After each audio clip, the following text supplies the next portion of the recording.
اعوذ باللہ من الشیطان الرجیم بسم اللہ الرحمن الرحیم رب اشرح لی صدری ویسر لی امری واحلل عقدۃ من لسانی یفقهوا قولی واجعل لی وزیرا من اہلی۔ السلام علیکم ورحمۃ اللہ وبرکاتہ۔ جیسا کہ ہم نے پچھلی کلاس میں حضرت یوسف علیہ السلام کا 2 قیدیوں کو خواب کی تعبیر بتانا اور پھر اس سے یہ کہنا کہ جب تم میں سے ایک رہا ہو جائے تو اپنے آقا اپنے ملک سے میرا ذکر کرے، اور پھر ہم سب جانتے ہیں کہ وہ قیدی آپ کا ذکر کرنا بھول گیا، اور اس کو بھی ہم نے الحمدللہ اچھے سے ایکسپلین کر لیا تھا۔ آپ سب اپنے مائک میوٹ کر دیجیے پلیز۔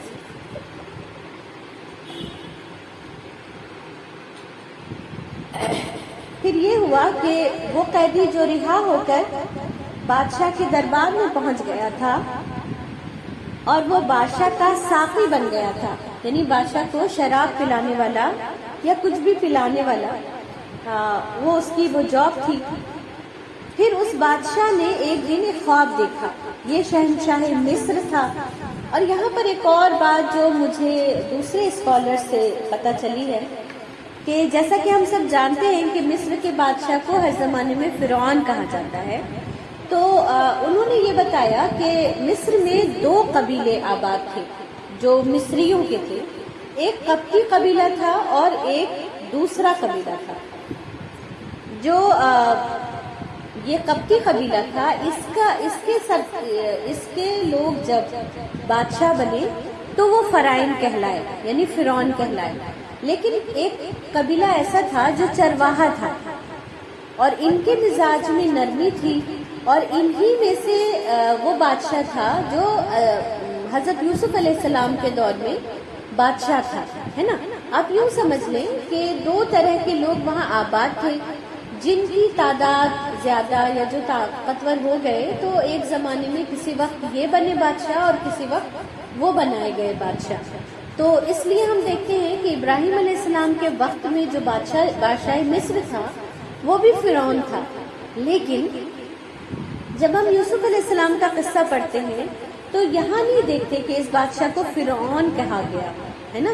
تو اس سے یہ علماء نے بائبل کے ذریعے، اہل کتاب کی کتابوں کے ذریعے یہ انفارمیشن لی ہے کہ وہاں 2 قبیلے آباد تھے مصر میں، مصریوں کے، اور ان میں یہ ایک واضح فرق تھا۔ تو ابھی جو شہنشاہ مصر تھا وہ انہی چرواہوں والا شہنشاہ تھا جس کے مزاج میں نرمی، جو عادل تھا، رحم دل تھا، اور اس کے اندر بہت ساری اور دوسری خوبیاں بھی موجود تھیں۔ اب اس بادشاہ نے خواب دیکھا جس کے بارے میں قرآن میں ذکر ہے۔ اللہ تعالیٰ نے فرمایا کہ بادشاہ نے دیکھا کہ میں دیکھتا ہوں کہ 7 موٹی گائیں ہیں جو چر رہی ہیں،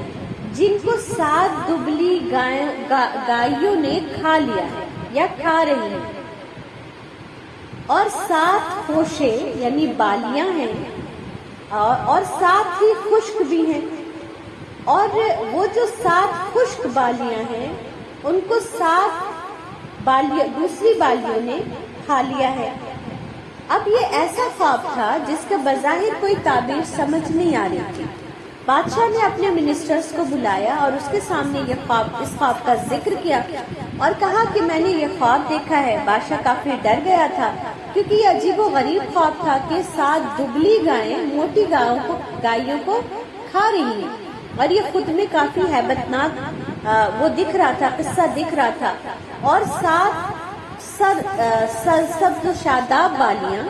وہ اچانک سے 7 پتلی خشک بالیوں نے انہیں کھا لیا، یعنی یہ عجیب و غریب واقعہ تھا۔ بادشاہ اس سے بہت پریشان ہوا، اور سارے منسٹر کے سامنے جب اس نے اپنے خواب کو بیان کیا اور کہا کہ اس کی تعبیر بتاؤ، تو ان لوگوں کو کوئی تعبیر سمجھ نہ آئی، اور انہوں نے اس سے بچنے کے لیے یہ کہا کہ یہ آپ کے دماغ کا خلل ہے، یہ ایسا کوئی خواب نہیں ہوتا، آپ نے کچھ سوچ لیا ہوگا اور یہ پریشان خواب ہے اور اس کی کوئی تعبیر نہیں ہوتی۔ اب ہم سب جانتے ہیں کہ جو دربار میں یا منسٹرز ہوتے ہیں ان کے الگ الگ مناصب ہوتے ہیں، الگ الگ رتبے ہوتے ہیں، اور وہ اسی حساب سے کام کرتے ہیں۔ بادشاہ کے جہاں پر قوی ہوتے تھے لوگ، وہیں پر ان کے یہاں ایسے لوگ بھی ہوتے تھے جو ان کو خوابوں کی تعبیر بتایا کرتے تھے۔ اب جب بہت دنوں تک کسی لائن میں انسان کام نہیں کرتا تو اس کے جو ہنر ہوتا ہے اس کو زنگ لگ جاتا ہے اور پھر وہ اس پر صحیح سے کوئی بات نہیں کر پاتا۔ ایسا محسوس ہوتا ہے کہ خوابوں کی تعبیر بتانے والوں کو بھی حرام خوری کی عادت ہو گئی تھی، اس لیے انہیں یہ بات سمجھ ہی نہیں آ رہی تھی کہ ان کو یہ خواب ہے تو اس کی کوئی تعبیر ہوگی۔ اور ظاہر ہے اللہ تعالیٰ کو اس خواب کی تعبیر حضرت یوسف علیہ السلام کے ذریعے بادشاہ کو بتانا مقصد تھا۔ تو بادشاہ پریشان۔ اب جب ساقی کو، کیونکہ وہ بادشاہ کے بہت قریب ہوتا ہے، اسے جب اس خواب کا علم ہوا تو اسے یوسف علیہ السلام یاد آئے، کیونکہ اس نے بھی تو ایک خواب دیکھا تھا اپنی زندگی میں، اور جس کی تعبیر جو یوسف علیہ السلام نے بتائی تھی ہو بہو وہی ہوا تھا، اور اس ساقی سے زیادہ تو اس بات کو کوئی نہیں جانتا تھا۔ پھر اس نے بادشاہ سے کہا کہ بادشاہ سلامت، ایک شخص ہے آپ کے ملک میں لیکن وہ قید میں ہے، آپ اس کے پاس مجھے بھجوائیں، مجھے پہنچوا دیں قید خانے میں، تاکہ میں جا کر اس سے اس خواب کی تعبیر معلوم کروں۔ درباری کو حضرت یوسف علیہ السلام کے قید خانے میں پہنچا دیا گیا۔ حضرت یوسف علیہ السلام سے اس نے اس بات کا ذکر کیا اور یہ بھی کہ اس نے معذرت بھی کی کہ میں اس بات کو بھول گیا۔ تو یوسف علیہ السلام نے کہا کہ کوئی بات نہیں، تمہیں اس پر شرمندہ ہونے کی ضرورت نہیں۔ پھر اس نے بادشاہ کے خواب کو جب بتایا تو یوسف علیہ السلام نے اسے بغیر کسی شرط کے، بغیر اپنی رہائی کا مطالبہ کیے ہوئے، اس نے اس خواب کی تعبیر اسے بتائی کہ پہلے 7 سال خوب ہرا بھرا ملک رہے گا، خوب شادابی ہوگی، کھیتی کرو گے تم سب اور بہت سارا اناج تم پیدا کرو گے۔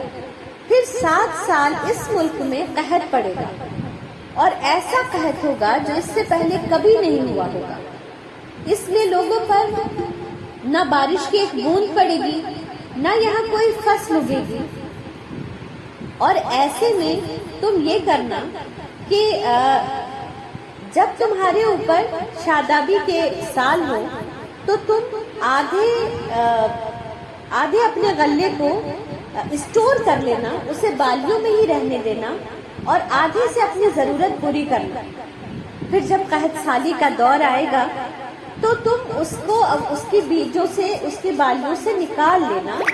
اور پھر اس کو اپنے کھانے کے لیے رکھنا، اور وہ تعداد میں اتنا ہوگا کہ نہ وہ صرف تمہارے بلکہ تمہارے چاروں طرف کے ملک کے بھی کام آئے گا۔ اب یہ ایک ایسی بات تھی کہ نہ صرف یوسف علیہ السلام خواب کی تعبیر بتا رہے تھے، بلکہ اس خواب کے ذریعے جو واقعہ پیش آنے والا تھا اس کا حل بھی بتا رہے تھے، اور یہ خود میں بہت بڑی بات تھی کہ بجائے اس کے کہ کوئی انسان آپ کو پریشان کر دے، کسی معاملے کو بتا دے، پیشن گوئی کر دے، اس کے برعکس یوسف علیہ السلام اس کا حل بھی بتا رہے تھے۔ تو جب یہ قیدی جو ساتھی تھا، جو ساقی تھا، وہ اپنے بادشاہ کے پاس گیا اور اس نے جا کر کے آپ کے بارے میں یہ ساری باتیں ڈیٹیل سے بتائیں بادشاہ کو کہ آپ نے جو خواب دیکھا ہے اس کا مطلب یہ ہے کہ 7 جو دبلی گائیں موٹی گایوں کو کھا لے رہی ہیں، اس کا مطلب ہے کہ ہمارے یہاں ایک قحط سالی ہوگی اور بہت سارا غلہ ہمارا اس میں ختم ہو جائے گا، اور وہاں پھر ہمارے پاس کھانے کو نہیں رہے گا۔ اور پھر اس طریقے سے وہ سارے خواب کی تعبیر اس نے بتائی۔ اب بادشاہ بڑا حیران ہوا اور اس نے کہا کہ جس شخص نے تمہیں یہ تعبیر بتائی ہے، مجھے وہ شخص اپنے دربار میں چاہیے۔ اتنا عقل مند، ہوش مند، حکمت والا، خوابوں کو سمجھنے والا، اور اس کی نہ صرف سمجھ ہے بلکہ اس سے کیسے نپٹا جائے اس کے پاس وہ بھی حل موجود ہے۔ تو اتنی حکمت والا انسان مجھے اپنے دربار میں چاہیے، میں اسے منسٹر اپوائنٹ کرنا چاہتا ہوں۔ اور جب یہ پیغام لے کر خوشی خوشی وہ ساقی یوسف علیہ السلام کے پاس گیا کہ آپ کو بادشاہ سلامت نے اپنے دربار میں بلایا ہے اور وہ آپ کو ایک خاص منصب عطا کرنا چاہتے ہیں، لیکن تب یوسف علیہ السلام نے کہا کہ اپنے بادشاہ کے پاس واپس جاؤ اور اسے بتاؤ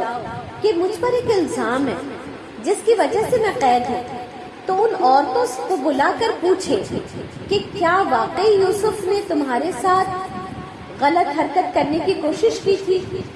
اس پورے واقعے کی سچائی کیا ہے، یہ جب تک واضح نہیں ہو جائے گا میں اپنی رہائی قبول نہیں کروں گا۔ اب بادشاہ کو تو ہر حال میں یوسف علیہ السلام چاہیے تھے،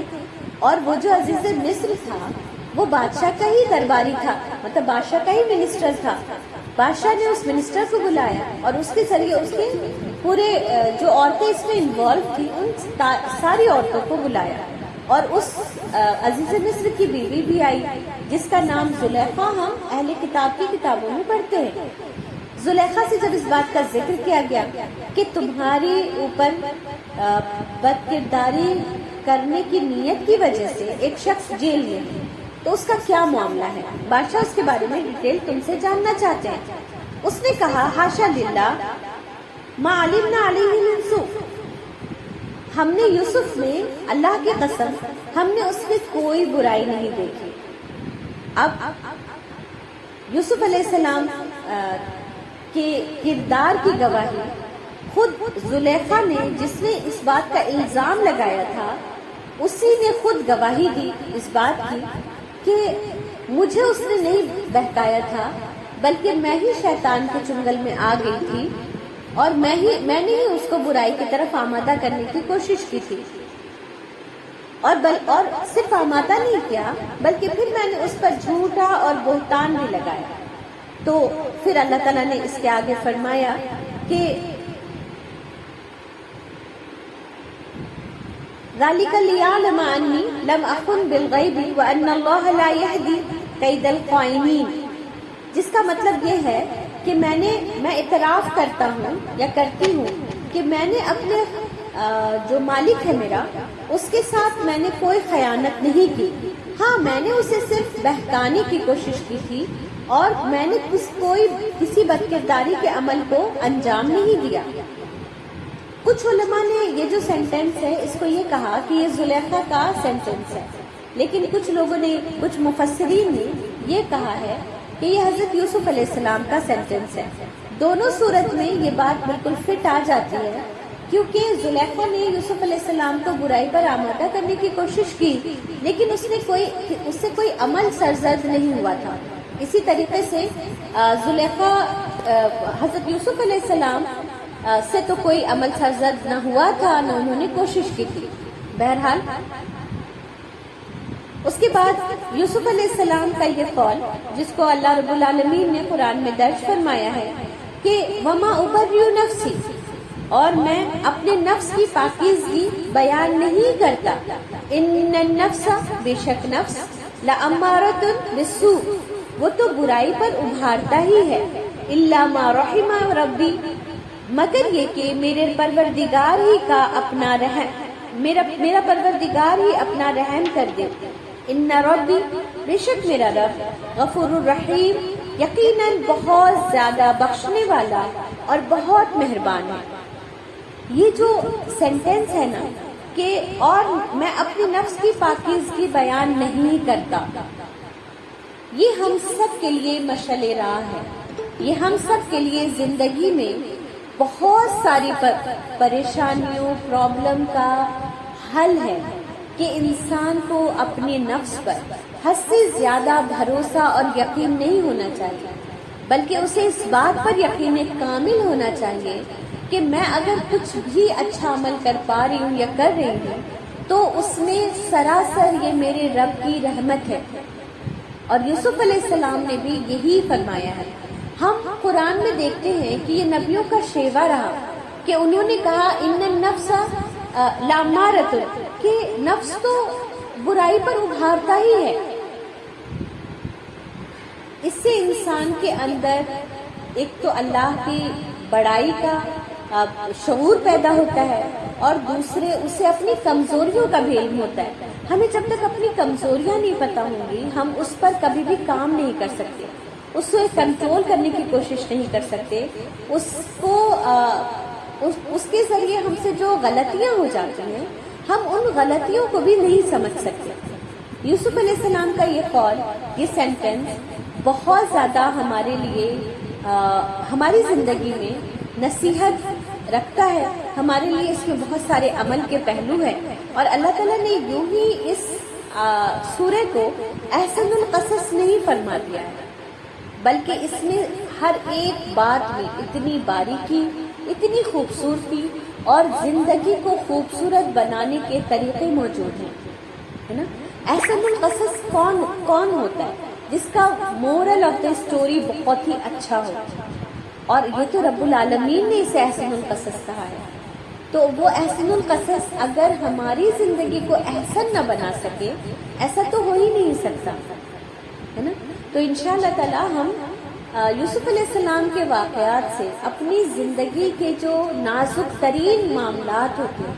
اس میں ہمارا بیہیویئر کیسا ہونا چاہیے، اس میں ہمیں کیسے ایکٹ کرنا چاہیے، اس میں ہمیں کیسے معاملات کرنا چاہیے۔ اب دیکھیں، یہ کردار کی بات تھی، اور یوسف علیہ السلام تب تک جیل سے نہیں نکلے جب تک کہ اپنے کردار کو، اپنی پوزیشن کلیئر نہیں کرتے۔ کیوں؟ یہ کیوں ضروری تھا؟ کیونکہ یوسف علیہ السلام کو اس کے بعد ایک بہت بڑا کام کرنا تھا۔ ایک مشکوک انسان اتنا بڑا کام نہیں کر سکتا کہ وہ اللہ کی طرف انہیں بلانا بھی ہے اور معاملات کرنے ہیں اور اتنے بڑے بڑے ڈیسیزنز لینے ہیں۔ جب بادشاہ ابھی تو ان پر بھروسہ کر رہا ہے، لیکن جب ان کے ڈیسیزن میں کوئی پرابلم آتی، کوئی کمی آتی، کوئی نقصان ہوتا، اور اس میں ایک وہ ڈاؤٹ فل شخص ہوتے جس کو اس کے اپنے مالک نے قید کرا دیا ہے، تو ان سے اگر ایک چھوٹی سی بھی کوئی غلطی نہیں، کوئی فیصلہ لیتے اور اس میں فوری طور پر کوئی فائدہ نہ ہوتا، تو بادشاہ کو فوراً یہ یقین ہو جاتا، اسی لیے اس کے مالک نے اسے قید کرا دیا، اس کا مطلب یہ لائل انسان نہیں ہے۔ تو حضرت یوسف علیہ السلام اللہ کے نبی ہیں اور انہیں آگے کام کرنا ہے، تو ہمیں اس سے یہ طریقہ بھی پتہ چلتا ہے کہ بہت ساری باتیں ایسی ہوتی ہیں جسے آپ اگنور کرتے ہیں، لیکن کچھ باتیں زندگی میں ایسی ہوتی ہیں جس کو کلیئر کرنا بہت ضروری ہوتا ہے، اور اسے ہمارے سماج میں ایسا سمجھتے ہیں کہ یہ اپنی ضد پر ہے۔ یہ ضد نہیں ہوتی، یہ اس کے کردار کا مسئلہ ہوتا ہے، وہ مشکوک ہو رہا ہے یا ہو رہی ہے اس کے ذریعے، اور اس کی یہ بہترین طریقہ یہ ہے کہ میں اور آپ اگر کسی اور کے کردار کو دیکھتے ہیں کہ وہ مشکوک ہو رہا ہے، تو میں اور آپ اس کی تہ میں جا کے اور اس کی جو صفائی ہے وہ دوسرے کے سامنے ہم بیان کر سکتے ہیں۔ یہی ہوتا ہے ایک دوسرے کے حقوق کے لیے کھڑے ہوئے، اور اس میں یقین جانے کہ اللہ نے بہت اجر انشاءاللہ تعالی رکھا ہوگا، کیونکہ ہم آگے اس کو انشاءاللہ جب پڑھیں گے تو یہ باتیں ہمیں سمجھ آئیں گی۔ یوسف علیہ السلام چاہتے تو ایک بار میں اپنی قید سے نکل آتا، لیکن انہوں نے پہلے اپنی پوزیشن کلیئر کی، پھر وہ بادشاہ کے سامنے آئے، اور جب وہ بادشاہ کے سامنے آئے تو جب انہوں نے بادشاہ سے بات چیت کی اور اس ساری صورتحال پر جب بات ہوئی، ان کی بے گناہی اب ثابت ہو گئی تھی، اور بادشاہ نے ان سے بات کیا کہ ان تمام مسئلے سے کیسے نپٹا جائے، کیسے اسے حل کیا جائے، تو انہوں نے ان کو یہ ساری باتیں تو سمجھائی دی تھی کہ آپ کو جب خوب بارش ہوگی تو اس میں بہت سارا ہمیں غلہ پیدا کرنا ہے، پورا فوکس کرنا ہے اس بات پر کہ کھیتی بہترین کی جائے، خوب پھل وہ اگائے جائیں، غلے اگائے جائیں، انگور پیدا کیے جائیں، اور پھر اس کے بعد ان کو ان کے خوشوں میں آدھے کو نکالا جائے، آدھے کو ان کے خوشوں میں ہی چھوڑ دیا جائے۔ ہم سب اگر جانتے ہیں کھیتی کو تو ہم جانتے ہیں کہ اگر ان کے خوشوں میں ہی اسے چھوڑ دیا جائے تو وہ محفوظ رہتا ہے۔ تو یہ جب ساری صورتحال یوسف علیہ السلام سمجھا رہے تھے تو انہوں نے پھر بادشاہ سے کہا کہ اور آپ ایسا کریں کہ مجھے وزیر خزانہ مقرر کر دیں۔ تو یوسف علیہ السلام، ایک منٹ،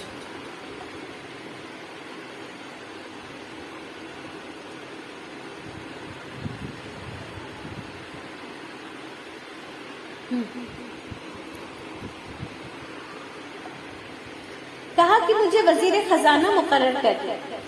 تاکہ میں ان تمام چیزوں کو بہتر طریقے سے، آرگنائز طریقے سے ان تمام کو وہ کر سکوں، دیکھ سکوں، ان کی نگہداشت کر سکوں اور اس کے بارے میں پراپر انتظام کر سکوں۔ بادشاہ نے ان کے اوپر پورا بھروسہ کیا اور انہیں یہ منصب عطا کیا۔ یوسف علیہ السلام نے صرف منصب لے کر وہ ایک کنارے نہیں ہو گئے، بلکہ انہوں نے پلان کیا۔ ان کو جیسے جیسے لوگ درکار تھے، بادشاہ سے ویسے لوگوں کی بھرتی کرائی جو ان کے لیے بہتر طریقے سے کام کر سکے، اور ان تمام چیزوں کو کیا۔ اور بادشاہ نے ان کو بتایا کہ میں آپ کو حفاظت کرنے والا اور دیانتدار پاتا ہوں، اور انہوں نے ان بادشاہ کے اس جو ان کے اوپر بھروسہ کیا تھا بادشاہ نے، اس کو پورا کر کے بھی دکھایا۔ یوسف علیہ السلام نے دیانتداری کے ساتھ اپنے عہدے کا استعمال کرتے ہوئے اپنے ملک جس مصر میں جہاں پر وہ تھے اور جہاں پر انہیں یہ عہدہ عطا کیا گیا تھا، وہاں انہوں نے پوری ایمانداری دیانتداری کے ساتھ اپنے عہدے کے ساتھ انصاف کیا، اور ان تمام معاملات کو انہوں نے بہتر طریقے سے کیا۔ یوسف علیہ السلام سے بادشاہ اتنا زیادہ خوش ہوا کہ بادشاہ نے یوسف علیہ السلام کو اپنی ایک شاہی انگوٹھی بھی دی، جس سے یہ پتہ چلتا تھا کہ وہ بادشاہ کے بہت قریبی ہیں۔ اور یہ جو ڈیٹیل ہے یہ ہمیں بائبل سے پتہ چلتا ہے۔ انہیں جو محل والے لباس تھے وہ لباس بھی انہیں پہنایا، اور انہیں ان کی جو حیت تھی وہ بالکل ایک عزت دار منسٹر کسی بنا دی گئی، اور یوسف علیہ السلام اس کام کو بخوبی انجام دینے لگے۔ یہ قحط سالی کا دور شروع ہوا جس کے بارے میں اللہ تعالیٰ نے قرآن میں فرمایا، اور اس طرح ہم نے یوسف کو ملک کا قبضہ دے دیا کہ وہ جہاں کہیں چاہے رہے سہے، یعنی بادشاہ کا اندھا اعتماد یوسف علیہ السلام کو اب حاصل تھا۔ اور اللہ تعالیٰ نے اسے کیا فرمایا کہ ہم نے یوسف کو پورے ملک کا قبضہ دے دیا۔ یعنی یوں تو یوسف علیہ السلام ایک منسٹر تھے، لیکن بادشاہ کے اعتماد اور یقین حاصل کر لینے کی وجہ سے ایک طریقے سے وہ ملک انہی کے قبضے میں تھا اور وہی چلا رہے تھے۔ اور یہاں پر علماء یہ بھی لکھتے ہیں کہ اگر آپ کے اندر صلاحیت ہے، کیونکہ اسلام میں کسی پوزیشن کو خود سے مانگنا نہ کہ صرف برا، بلکہ یہ تک اس کے بارے میں حکم ہے کہ پھر ایسے شخص کو وہ منصب نہ دیا جائے جو منصب چاہتا ہو، یعنی ایسے کسی شخص کو خلیفہ نہیں بنایا جائے گا جو خلیفہ بننا چاہتا ہو۔ تو لیکن یہاں پر ہم دیکھتے ہیں کہ یوسف علیہ السلام نے خود کو وہ کیا، مطلب پیش کیا ایک منصب کے لیے، لیکن بس یہی چیزیں ہیں جسے حکمت کہا جاتا ہے نا۔ کبھی بھی کوئی بھی چیز دو چار نہیں ہوتی ہے۔ جب زندگی کے معاملات ہوتے ہیں تو اس میں پوری سچویشن بہت میٹر کرتی ہے۔ ہمیں اور آپ کو دیکھنا پڑے گا کہ منصب کا چاہنے والا جب منصب چاہ رہا ہے تو اس وقت اس کی اہلیت کے اور لوگ موجود ہیں، وہ سچویشن کیسی ہے، اور اگر ایک انسان منصب چاہ رہا ہے اور سچویشن ایسی ہے کہ وہ صرف وہی ہینڈل کر سکتا ہے، تو ایسے وقت میں اس انسان کو اس انسان پر یہ لازم ہے کہ وہ اپنے آپ کو منصب کے لیے پیش کرے اور اس منصب کو حاصل کر کے اس کا پورا فائدہ بینیفٹ اپنے ملک اپنے قوم کے لوگوں کو پہنچائے۔ اب یہاں پر ہم مثال لے لیتے ہیں حضرت ابوبکر رضی اللہ عنہ۔ انہوں نے خلافت خود نہیں مانگی بلکہ حضرت عمر اور ایک اور صحابی ان کا نام پیش کیا، ابو عبادہ آئی تھنک یا عبید اللہ، بہرحال حضرت عمر رضی اللہ تعالیٰ عنہ کے ساتھ ایک اور نام انہوں نے پیش کیا، لیکن حضرت عمر اور وہ جو دوسرے صحابی تھے ان دونوں نے آگے بڑھ کر کہا کہ اے ابو بکر، آپ اس کے زیادہ حقدار ہیں کہ آپ خلیفہ بنے، آپ ہم میں نیک ہیں۔ اللہ کے رسول صلی اللہ علیہ وسلم نے آپ کو امامت عطا فرمائی، اس لیے آپ ہی ہمارے خلیفہ ہوں گے۔ تو حضرت ابوبکر رضی اللہ تعالیٰ عنہ نے انکار نہیں کیا، یہ نہیں کہا کہ نہیں یہ تو میں ہرگز نہیں لے سکتا، کیونکہ انہوں نے خود سے خلیفہ بننا منظور بھی نہیں کیا، اور جب انہیں یہ عہدہ دیا گیا تو وہ سمجھ گئے کہ انہیں یہ جو بار گراں ہے، یہ جو مشکل بوجھ ہے وہ انہیں لینا ہی پڑے گا، کیونکہ یہ ابھی کے وقت کی یہی ڈیمانڈ ہے. تو انہوں نے اس کو ایکسپٹ بھی کیا اور بہترین خلافت بھی کی، اور ان کے اوپر ان کو جو مشکل ترین فیصلے لینے پڑے وہ مشکل ترین فیصلے بھی لیے اور اللہ کے یہاں سرخرو بھی ہوئے. اسی طرح حضرت عمر ہیں، حضرت عثمان ہیں، حضرت علی ہیں، حسن حسین ہیں، یہ تمام مثالیں ہمارے پاس موجود ہیں.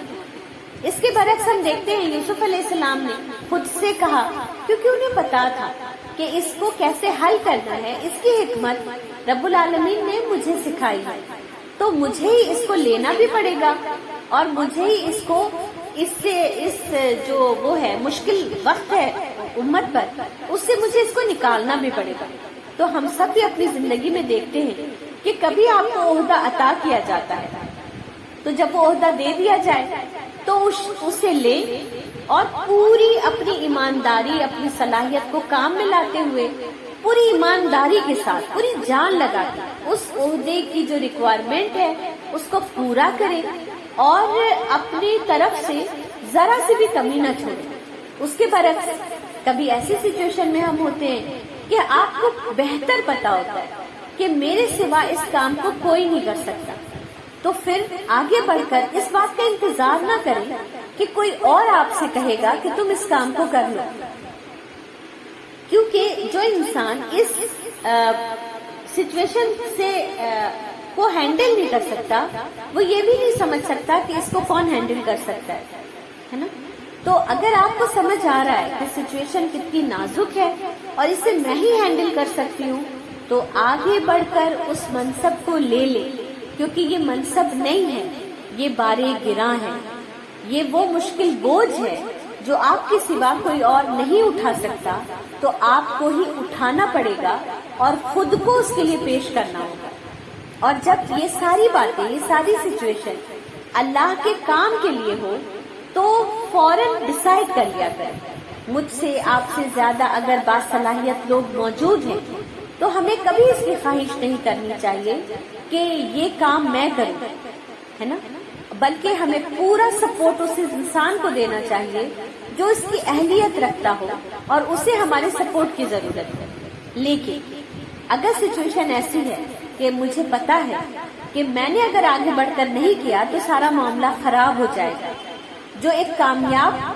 کام ہو سکتا ہے، منصوبہ پلان ہو سکتا ہے، وہ سارا خراب ہو کے مٹی میں مل جائے گا، تو مجھے اس بات کا انتظار قطعاً نہیں کرنا کہ کوئی آگے بڑھ کر مجھے یہ منصب دے گا کہ تم آؤ اور اس کو سنبھالو، اس پہ کام کرو، بلکہ میں خود آگے بڑھ کر اللہ کی رضا کے لیے اس کام کو کروں گی،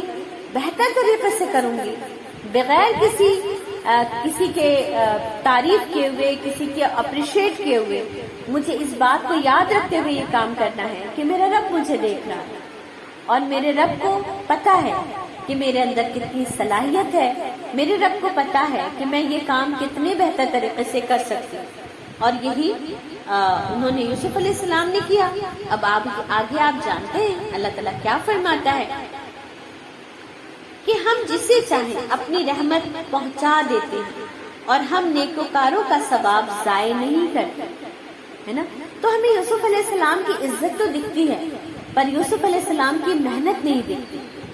ہے نا. اللہ تعالیٰ نے یہاں پر کیا فرمایا کہ ہم جسے چاہیں اپنی رحمت پہنچا دیتے ہیں، یعنی منصب کا مل جانا اور منصب کو بڑھ کر مانگ لینا، یہ تمام چیزیں اللہ کی رحمت ہے. اور پھر اس میں کام کرنا، اپنی صلاحیتوں کو نکلنے کا، دیکھنے کا، پنپنے کا، سنورنے کا جو موقع اللہ تعالیٰ ہمیں عطا فرماتا ہے وہ اللہ کی رحمت ہوتی ہے. کیونکہ ہم سب کو یہ یاد رکھنا چاہیے کہ یہاں ہم محنت کریں گے، کام کریں گے، تبھی اللہ تعالیٰ ہمیں اس کے بدلے میں اجر عظیم عطا فرمائے گا اور ہمیں اپنی رحمت کی جنت میں داخل فرمائے گا. بعض دفعہ ایسا ہوتا ہے کہ بڑے بڑے پروگرام آرگنائز ہو رہے ہوتے ہیں، آپ کو پتا ہوتا ہے کہ سٹنگ ارینجمنٹ آپ کر سکتے ہیں بہتر، تو بجائے یہ سوچنے کے کہ میں ہی کیوں کروں، ہے نا، یہ کام میرے لیے رہ گیا ہے. آپ کو پتا ہے اگر آپ بہتر کر سکتے ہیں آگے بڑھ کر اس کام کو کر لیں. آپ کو اور مجھے نہیں پتا کہ اللہ تعالیٰ اس کام کے بدلے میں کون سی پوزیشن ہمیں عطا فرمائے گا. اور اس کے آگے اللہ فرماتا ہے اور مومنوں کو یاد رکھنا چاہیے کہ آخرت کی نعمتیں بہترین ہیں ثواب کے اعتبار سے، اور وہ محفوظ بھی ہیں، ہے نا. وَلَأَجْرُ الْآخِرَةِ خَيْرٌ لِلَّذِينَ آمَنُوا وَكَانُوا يَتَّقُونَ، اور اجر آخرت کا بہتر ہے، بہترین ہے ان لوگوں کے لیے جو ایمان لاتے ہیں اور کہتے ہیں کہ وہ پرہیزگار ہیں، اور وہ پرہیزگار ہوتے ہیں نا. تو یہ کتنی کھلی کھلی باتیں،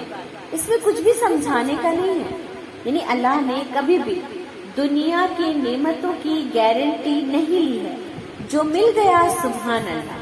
نہیں ملا تو گارنٹی ہے کہ اللہ رب العالمین آخرت میں عطا فرمائے گا. اور اللہ کس طرح تربیت فرما رہا ہے مومنین کی، مسلمانوں کی، کہ تمہیں کس بات کی فکر ہونی چاہیے کہ میرا اجر آخرت کا ضائع نہ ہو جائے، بلکہ میں اسے سنبھال کر آخرت کے لیے بچا کر رکھوں،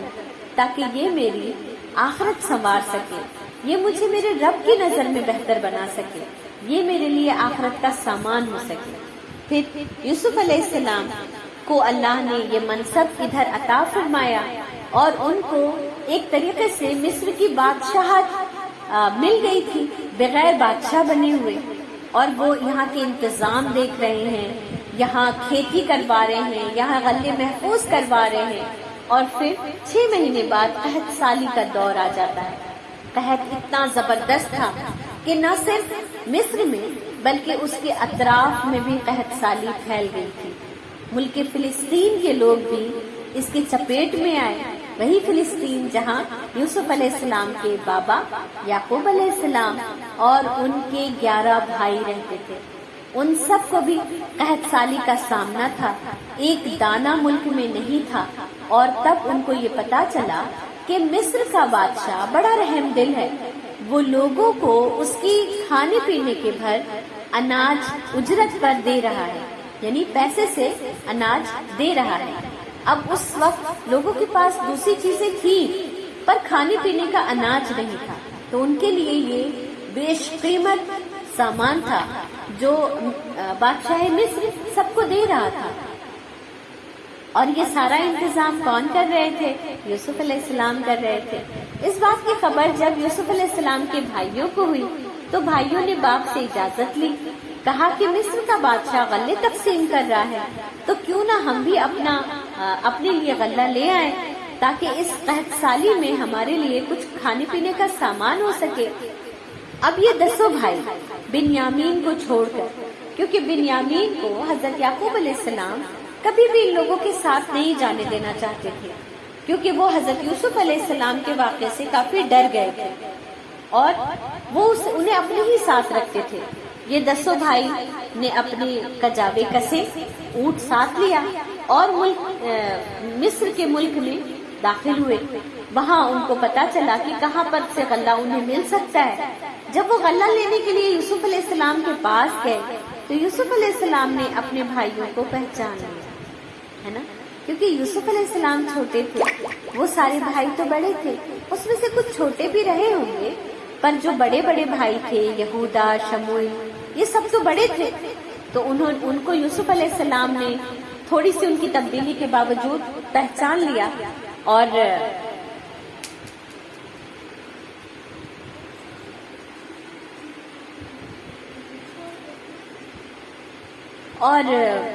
پھر یوسف علیہ السلام نے ان لوگوں کو جتنی ان کی ریکوائرمنٹ تھی اس حساب سے ان کو غلہ دیا، اور پھر ان سے دریافت کیا کہ آپ تو اتنے ہیں اور غلہ آپ زیادہ مانگ رہے ہیں. ان لوگوں نے بتایا کہ ہمارا ایک چھوٹا بھائی ہے بنیامین، ہم اسے ساتھ نہیں لائے ہیں لیکن ہمیں اس کا بھی غلہ چاہیے. تو کہا کیوں نہیں لائے؟ تو ان بھائیوں نے کہا کیا بتائیں، ہمارا باپ بوڑھا ہے اور وہ ہمارے اس بھائی کو یامین کو کبھی بھی اکیلا نہیں چھوڑتا. انہیں لگتا ہے کہ ہم اسے کوئی نقصان پہنچا دیں گے. یعنی جب دل میں برائی ہوتی ہے تو کسی کے ذرا سا پوچھ لینے سے بھی ہم اپنی پوری کتاب کھول کر بیٹھ جاتے ہیں، ہے نا. ہمیں کیا لگتا ہے کہ یہ صرف یوسف علیہ السلام کے بھائیوں نے کیا، یہ ہم سب کے ساتھ بھی ہوتا ہے. تو اللہ تعالیٰ سے ہم دعا کریں کہ ہمارے دل میں اگر کچھ کمیاں ہیں تو اسے اپنے تک محدود رکھیں. اس کے اثرات دوسروں تک نہیں پہنچنے چاہیے، ہے نا. تو انہوں نے جلدی جلدی بتانا شروع کر دیا کہ آپ پلیز آپ ان کا بھی غلہ ہمیں دے دیجئے، اور ہمارا باپ تو اسے آنے نہیں دے گا. تو یوسف علیہ السلام نے کہا کہ اس بار تو میں دے رہا ہوں، لیکن اگلی بار آنا تو اپنے بھائی یامین کو ساتھ لے کر آنا، کیونکہ پھر میں اس کا غلہ تمہیں نہیں دے پاؤں گا، کیونکہ یہی قانون ہے، جتنے لوگ آئیں گے اتنے ہی کا غلہ انہیں عطا کیا جائے گا. اور یوسف علیہ السلام کہیں نہ کہیں اپنے چھوٹے بھائی کو دیکھنا چاہتے تھے، اس سے ملنا چاہتے تھے، کیونکہ جب تک اپنوں پر نظر نہیں پڑتی محبت کہیں قید ہوتی ہے، لیکن جب اپنے دکھ جاتے ہیں تو وہ محبت پھر تو ابھر کر سامنے آ جاتی ہے اور وہ بے لگام بھی ہو جاتی ہے. تو یوسف علیہ السلام اپنے سارے بھائیوں کو دیکھ رہے تھے، اور اپنا جو ان کا چھوٹا بھائی تھا اس کو وہ تلاش کر رہے تھے، وہ اسے دیکھنا چاہتے تھے. اور انہوں نے ان لوگوں کو اس نصیحت کے ساتھ، اس یاد دہانی کے ساتھ کہ اگلی بار آنا تو بنیامین کو ساتھ لے کر آنا، ورنہ تمہیں غلہ نہیں دیا جائے گا، یہ کہہ کر انہوں نے غلے ناپ دیے اور زیادہ ناپا تاکہ یہ خوش ہو جائے. اور جو سامان پیک کر رہا تھا اسے یہ کہا کہ اس کے سامان میں جو یہ پیسے لائے تھے، اجرت لائے تھے، وہ بھی ڈال دو، کیونکہ علماء کہتے ہیں کہ وہ اتنی مختصر وہ تھی، پونجی تھی کہ یوسف علیہ السلام کو لگا کہ یہ بڑی مشکل سے لائے ہوں گے، یہ بھی اکٹھا کر کے. اور کچھ علماء کا قول یہ ہے کہ انہوں نے یہ اس لیے کیا تاکہ یہ ان سے متاثر ہو جائے اور انہیں لگے کہ ہمیں تو ایک ایسا منسٹر مل گیا ہے جو ہماری طرفداری کر رہا ہے، جو ہمیں سمجھ رہا ہے. تو پھر اس لالچ میں وہ بنیامین کو زبردستی بھی ان تک لے آئیں گے. اور ہوا بھی یہی، یوسف علیہ السلام کے سارے بھائی اپنے باپ کے پاس پہنچے سامان لے کر، اور ان کو جیسے ہی وہ داخل ہوئے انہوں نے یوسف علیہ السلام کی تعریف شروع کر دی. ظاہر ہے وہ یہ نہیں جانتے تھے کہ وہ یوسف علیہ السلام ہیں، بلکہ انہوں نے کہا کہ ہم ایک ایسے منسٹر سے مل کر آ رہے ہیں کہ جس کی کیا ہی بات کریں، وہ تو اتنا رحم دل ہے، اتنا نیک ہے، اتنا شیریں زبان ہے، اتنے اچھے سے معاملات کرتا ہے، دیانت دار ہے، امانت دار ہے، کیا ہی بتائیں ابا جان آپ کو اس کی خوبیاں. لیکن اس نے ایک شرط رکھ دی ہے کہ اگلی بار آنا تو اپنے چھوٹے بھائی بنیامین کو ساتھ لے کر آنا، ورنہ تمہیں غلہ نہیں ملے گا. تو اور ہمیں تو پتا ہے کہ آپ ہم پر بھروسہ نہیں کریں گے، کیونکہ ہم نے پچھلی بار جو سارے واقعات ہو گئے ہیں اس کے بحاف پر آپ ہم پر بھروسہ نہیں کریں گے. پھر یہ ساری باتیں کہہ ہی رہے تھے اور غلہ بھی کھولتے جا رہے تھے. جب غلہ کھولتے ہیں تو دیکھتے ہیں کہ اس میں وہ اجرت پوری کی پوری رکھی ہوئی ہے جس کے بدلے میں انہوں نے یہ غلہ لیا تھا. انہوں نے کہا واہ ابا جان، اب ہمیں اور کیا چاہیے، اس نے تو ہماری اجرت بھی ہمیں واپس کر دی اور اتنا سارا گھر کے غلہ بھی عطا کیا ہے، اس لیے اگلی بار ہم بنیامین کو ضرور ساتھ لے جائیں گے. اب آج کا لیسن ہم یہیں پر روکتے ہیں، اور آپ میں سے جن لوگوں نے تیاری کی ہو وہ اپنے یہاں پر ویوز پیش کر سکتے ہیں انشاءاللہ تعالی. اور میں دعا پڑھ لیتی ہوں تاکہ میں ریکارڈنگ روک سکوں. سبحانک اللہم و بحمدک، نشہد ان لا الہ الا انت، نستغفرک و نتوب الیک. سبحان ربک رب العزت عما یصفون، وسلام علی المرسلین، والحمد للہ رب العالمین. آمین. السلام علیکم ورحمۃ اللہ وبرکاتہ.